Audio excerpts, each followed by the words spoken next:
श्री कृष्ण के अनमोल विचार सदैव संदेह करने वाले व्यक्ति के लिए खुशी ना तो इस धरती पर है ना ही कहीं और जगह।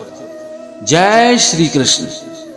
अपना पराया ऊंच नीच मेरा तुम्हारा ये सब अपने मन से हटा दो और फिर देखो यह सब तुम्हारा है और तुम सबके हो।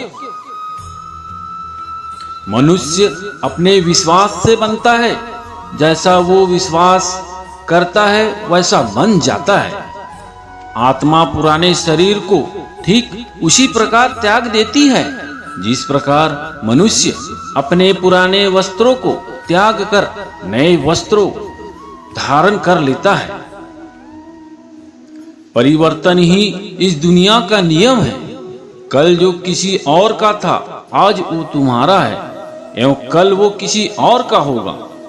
आनंद बस मन की एक अवस्था है जिसका बाहरी दुनिया से कोई लेना देना नहीं है। आपका मन आपका शत्रु भी बन सकता है और मित्र भी बन सकता है। सुख का राज कम इच्छाएं रखने में है। मन चंचल होता है और इसे नियंत्रित करना कठिन है, लेकिन निरंतर अभ्यास से इसे वश में किया जा सकता है। अगर आप अपना लक्ष्य पाने में असफल हो जाते हो तो अपनी रणनीति बदले, लक्ष्य नहीं। नरक के 4 द्वार है, क्रोध, मोह, लोभ और अहंकार। अपने कर्म का फल व्यक्ति को ठीक उसी तरह ढूंढ लेता है जैसे कोई बछड़ा हजारों गायों के बीच अपनी मां को ढूंढ लेता है। मैं किसी के भाग्य का निर्माण नहीं हूं, ना ही किसी के कर्मों का फल देता हूं। व्यक्ति या जीव के कर्म ही उसके भाग्य का निर्माण करते हैं और उसके अनुसार उनको फल मिलता है। वर्तमान परिस्थिति में तुम्हारा कर्तव्य ही तुम्हारा धर्म है। धर्म युद्ध में जो व्यक्ति धर्म के साथ नहीं खड़ा है उसका मतलब है कि वह अधर्म का साथ दे रहा है। अपने मन को अभ्यास के द्वारा वश में किया जा सकता है। भगवान श्री कृष्ण ने कहा है, कर्म का फल व्यक्ति को उसी तरह ढूंढ लेता है जैसे कोई बछड़ा सैकड़ों गायों के बीच अपनी मां को ढूंढ लेता है। भगवान श्री कृष्ण ने कहा है, आत्मा न जन्म लेती है न मरती है, ना ही इसे जलाया जा सकता है ना ही इसे पानी से गीला किया जा सकता है। आत्मा अमर और अविनाशी है। भगवान श्री कृष्ण ने कहा है, मैं किसी के भाग्य का निर्माण नहीं करता और ना ही किसी के कर्मों के फल देता हूं। भगवान श्री कृष्ण ने कहा है, व्यक्ति या जीव का कर्म ही उसके भाग्य का निर्माण करता है। भगवान श्री कृष्ण ने कहा है, आत्मा पुराने शरीर को वैसे ही छोड़ देती है जैसे मनुष्य पुराने कपड़ों को उतार कर नए कपड़े धारण कर लेता है। श्री कृष्ण ने कहा, तुम्हारा क्या गया जो तुम रोते हो? तुम क्या लाए थे जो तुमने खो दिया? तुमने क्या पैदा किया था जो नाश हो गया? न तुम कुछ लेकर आए, जो लिया यहीं से लिया, जो दिया यहीं पर दिया, जो लिया इसी ईश्वर से लिया, जो दिया इसी को दिया।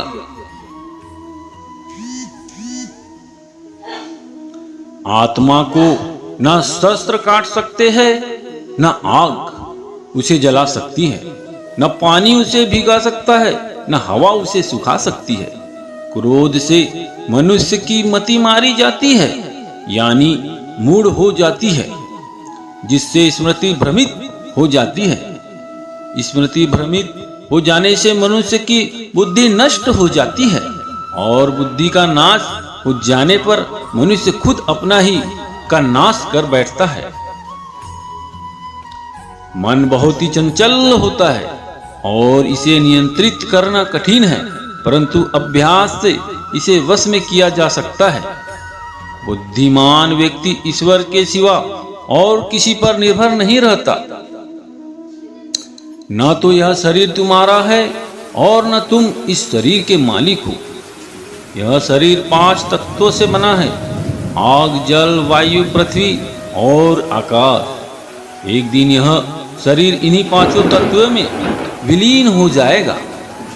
श्रेष्ठ पुरुष जो आचरण यानी जो काम करते हैं, दूसरे मनुष्य भी वैसा ही आचरण वैसा ही काम करते हैं। वह जो प्रमाण या उदाहरण प्रस्तुत करता है, समस्त मानव समुदाय उसी का अनुसरण करने लग जाते हैं। जो मन को रोक नहीं पाते, उनके लिए उनका मन दुश्मन के समान है। इसमें कोई शक नहीं है कि जो भी व्यक्ति मुझे याद करते हुए मृत्यु को प्राप्त होता है, वह मेरे धाम को प्राप्त हो जाता है। तू शास्त्रों में बताए गए अपने धर्म के अनुसार कर्म कर। व्यक्ति कर्म न करने की अपेक्षा कर्म करना श्रेष्ठ है, तथा कर्म न करने से तेरा शरीर निर्वाह भी नहीं सिद्ध होगा। सभी धर्मों को त्याग कर अर्थात हर आश्रम को त्याग कर केवल मेरे शरण में आ जाओ। मैं तुम्हें सभी पापों से मुक्ति दिला दूंगा, इसलिए शोक मत करो। जब जब धर्म का लोप होता है और अधर्म में वृद्धि होती है, तब तब मैं धर्म के अभ्युत्थान के लिए अवतार लेता हूँ। बुरे कर्म करने वाले नीच व्यक्ति मुझे पाने की कोशिश नहीं करे। जिनके पास कोई बंधन नहीं है, वे वास्तव में दूसरों से प्यार कर सकते हैं, क्योंकि उनका प्यार शुद्ध और दिव्य है। जो कुछ भी आपको करना है, वह लालच के साथ नहीं, अहंकार के साथ नहीं, ईर्ष्या के साथ नहीं, बल्कि प्यार, करुणा, विनम्रता और भक्ति के साथ। इंद्रियों से सुखी पहले अमृत की तरह लगती है, लेकिन अंत में जहर के रूप में कड़वा है। मैं उष्मा देता हूँ, मैं वर्षा करता हूँ और मैं रोकता भी हूँ। मैं अमृत भी हूँ और मैं मृत्यु भी। हथियारों में मैं गड़गड़ाहट हूँ। गायों के बीच मैं सुरभि नामक गाय को भी पूरा करने की इच्छा रखता हूँ। वृक्ष में पीपल हूँ, सांपों में मैं वासुकी हूँ। मैं प्रजनन करता हूँ, प्रेम का देवता हूँ। जो अविवेकजन ब्रह्मांडों से द्वेष रखते हैं, वे मेरे शत्रु हैं। जो मनुष्य मेरी भावना से ब्रह्मणों को पूजा करते हैं, उन्हें संसार में सुख की उपलब्धि होती है और अंत में मेरे धाम के अधिकारी होते हैं। विष्णु भगवान के गुणों का श्रवण और कीर्तन, भगवान का स्मरण, पाद सेवन, पूजन, वंदन, दास्य, शक्य और आत्मा समर्पण, यही नवधा भक्ति है। अहो मनुष्य, जन्म सभी जन्मों में श्रेष्ठ है। दुख सुख को समान समझने वाले जिस धीर पुरुष को ये इंद्रिय और विषयों के संयोग व्याकुल नहीं करते, वह मोक्ष के योग्य है। इस संसार में ज्ञान के समान पवित्र करने वाला निसंदेह कुछ भी नहीं है। अपने लाभ के लिए किया गया काम अज्ञानी काम, खुद के लिए सोचे बिना दुनिया के कल्याण के लिए किया गया काम बुद्धिमान काम। प्राणी कर्म का त्याग नहीं कर सकता, कर्म फल का त्याग ही त्याग है। भगवान धर्म की रक्षा के लिए अवतार लेते हैं। जब जब धर्म की हानि और अधर्म की वृद्धि होती है, तब तब मैं अवतार लेकर आता हूँ। सज्जनों की रक्षा, दुष्टों का विनाश और धर्म की पुनः स्थापना, इस 3 कार्यों के लिए मैं प्रत्येक युग में प्रकट हुआ करता हूँ। जो पुरुष शास्त्र विधि को त्याग कर अपनी इच्छा अनुसार मनमाना आचरण करता है, वह न तो सिद्धि को प्राप्त होता है, न परम गति को और न सुख को प्राप्त कर पाता है। भगवान का कोई प्रिय अप्रिय अपना या पराया आदि नहीं है। उसके लिए सभी प्राणी प्रिय है, क्योंकि वे सबकी आत्मा है। जिस प्रकार मनुष्य पुराने वस्त्र उतार कर नए ग्रहण करता है, उसी प्रकार आत्मा भी पुराना शरीर छोड़कर नए शरीर को ग्रहण करती है।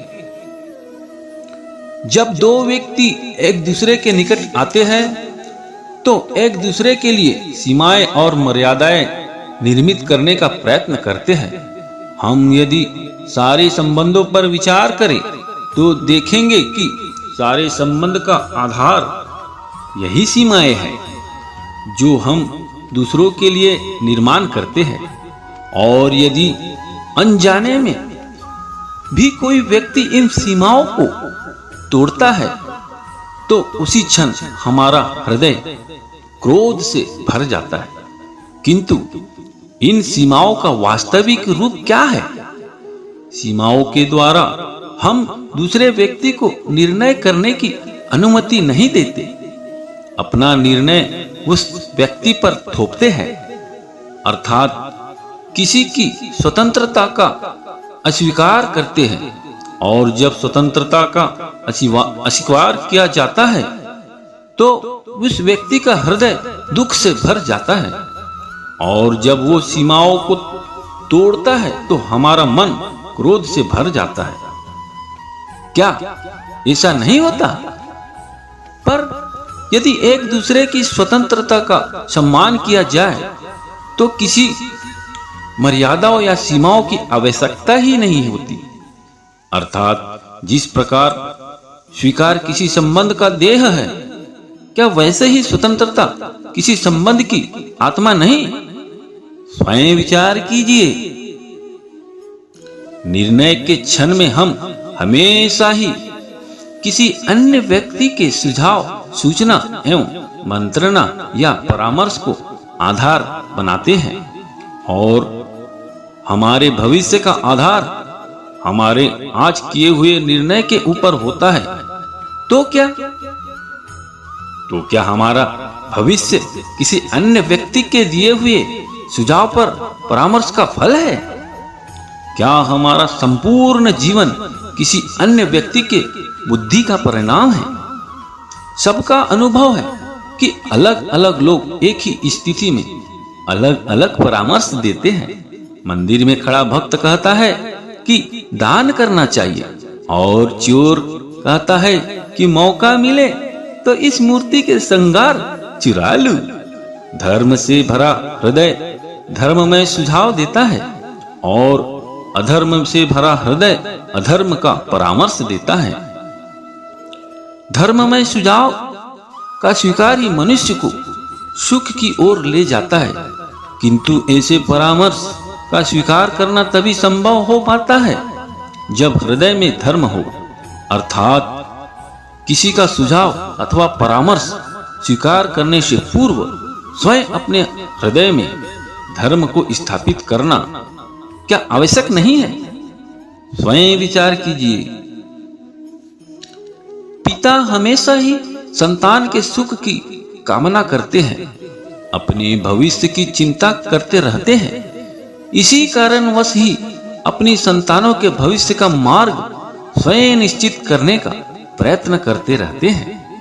जिस मार्ग पर पिता स्वयं चला है, जिस मार्ग के कंकड़ पत्थर को स्वयं देखा है, मार्ग की छाया, मार्ग की धूप को स्वयं जाना है, उसी मार्ग पर उसी का पुत्र भी चले, यही इच्छा रहती है। हर पिता की निसंदेह उत्तम भावना है ये, किंतु 3 प्रश्नों के ऊपर विचार करना हम भूल ही जाते हैं। कौन से 3 प्रश्न? पहला, क्या समय के साथ प्रत्येक मार्ग बदल नहीं जाते? क्या समय हमेशा ही नई चुनौतियों को लेकर नहीं आता? तो फिर बीते हुए समय के अनुभव नई पीढ़ी को किस प्रकार लाभ दे सकते हैं?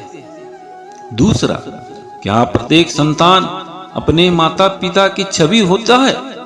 हाँ, संस्कार तो संतानों को अवश्य माता पिता देते हैं, किंतु भीतर की क्षमता तो स्वयं ईश्वर है देते हैं। तो जिस मार्ग पर पिता को सफलता मिली हो, तो विश्वास है कि उसी मार्ग पर उसकी संतानों को भी सफलता और सुख प्राप्त होगा। तीसरा, क्या जीवन का संघर्ष और चुनौतियों लाभकारी नहीं होती? क्या प्रत्येक नया प्रश्न प्रत्येक नए उत्तर का द्वार नहीं खोलता? तो फिर संतानों को नई नई चुनौतियों और नए नए प्रश्नों से दूर रखना, ये उनके लिए लाभ करना कहलाएगा या हानि पहुंचाना? अर्थात जिस प्रकार मनुष्य के भविष्य के मार्ग का निर्माण करता है श्रेष्ठ है, वैसे ही संतानों के जीवन का मार्ग निश्चित करने के बदले उन्हें नए संघर्षों के साथ जूझने के लिए मनोबल और ज्ञान देना अधिक लाभदायक नहीं होगा? स्वयं विचार कीजिए। सबके जीवन में ऐसा प्रसंग अवश्य आता है कि सत्य कहने का निश्चय होता है हृदय में, किंतु मुख से सत्य निकल नहीं पाता। कोई भय मन को घेर लेता है।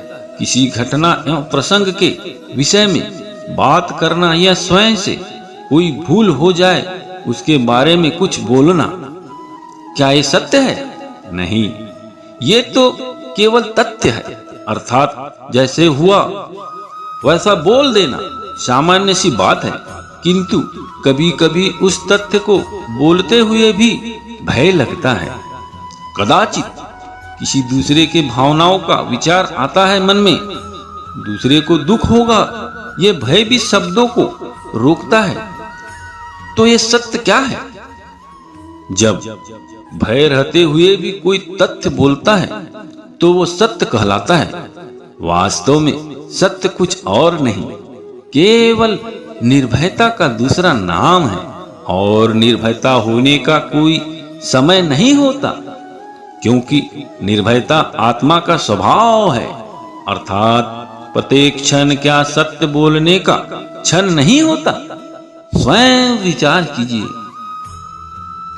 पूर्व अभ्यासों के आधार पर हम भविष्य के सुख दुख की कल्पना करते हैं। भविष्य के दुख का कारण दूर करने के लिए हम आज योजना बनाते हैं, किंतु कल के संकट को आज निर्मूल करने से हमें लाभ मिलता है या हानि पहुंचती है, ये प्रश्न हम कभी नहीं करते। सत्य तो यह है कि संकट और उसका निवारण साथ जन्मते हैं, व्यक्ति के लिए भी और सृष्टि के लिए भी। नहीं, आप अपने भूतकाल का स्मरण कीजिए, इतिहास को देखिए। आप तुरंत ही ये जान पाएंगे कि जब जब संकट आता है तब तब उसका निवारण करने वाली शक्ति भी जन्म लेती है। यही तो संसार का चलन है। वस्तुतः संकट ही शक्ति के जन्म का कारण है। प्रत्येक व्यक्ति जब संकट से निकलता है तो एक पद आगे बढ़ा होता है, अधिक चमकता हुआ होता है, आत्मविश्वास से भरा होता है, न केवल अपने लिए अपितु विश्व के लिए भी। क्या यह सत्य नहीं? वास्तव में संकट का जन्म है अवसर का जन्म, अपने आप को बदलने का, अपने विचारों को ऊंचाई पर करने का सत्य, अपनी आत्मा को बलवान और ज्ञान मंडित बनाने का सत्य। जो ये कर पाता है उसे कोई संकट नहीं होता, किंतु जो यह नहीं कर पाता वो तो स्वयं एक संकट है, स्वयं के लिए भी और संसार के लिए भी। स्वयं विचार कीजिए। परंपरा में धर्म बसता है और परंपरा ही धर्म को संभालने का कार्य करती है। यह एक सत्य है। क्या केवल परंपरा ही धर्म है? सत्य तो यह है कि जिस प्रकार पाषाण में शिल्प होता है उसी प्रकार परंपरा में धर्म होता है। इस पत्थर में शिल्प है, ये पत्थर शिल्प नहीं। शिल्प को उजागर करने के लिए उसे तोड़ना पड़ता है, अनावश्यक भागों को दूर करना पड़ता है। उसी प्रकार परंपराओं में धर्म ढूंढना पड़ता है। जिस प्रकार मेरे कृष्ण द्वारा इंद्र पूजा की परंपरा को तोड़कर गोवर्धन पूजा का धर्म न ढूंढा जाता तो यादवों को उनकी मुक्ति का मार्ग नहीं मिल पाता। अर्थात परंपरा को पूर्णतः छोड़ देने वाला धर्म से वंचित रह जाता है और परंपरा का अंत अनुकरण करने वाला भी धर्म को प्राप्त नहीं कर पाता। कहते हैं हंस के पास निर्छीर विवेक होता है, दूध में मिले पानी को छोड़कर केवल दूध ही ग्रहण करता है। तो क्या सच्चा धर्म प्राप्त करने के लिए हृदय में ज्ञान से जन्मा विवेक आवश्यक है? और ऐसे विवेक के बिना जिसे धर्म मान भी लिया जाए तो वास्तव में धर्म न भी हो, ऐसा भी तो हो सकता है। स्वयं विचार कीजिए। मित्रों, आज के वीडियो में बस इतना ही। नेक्स्ट वीडियो देखने के लिए प्लीज मेरा इस चैनल को सब्सक्राइब जरूर कीजिए। राधे राधे।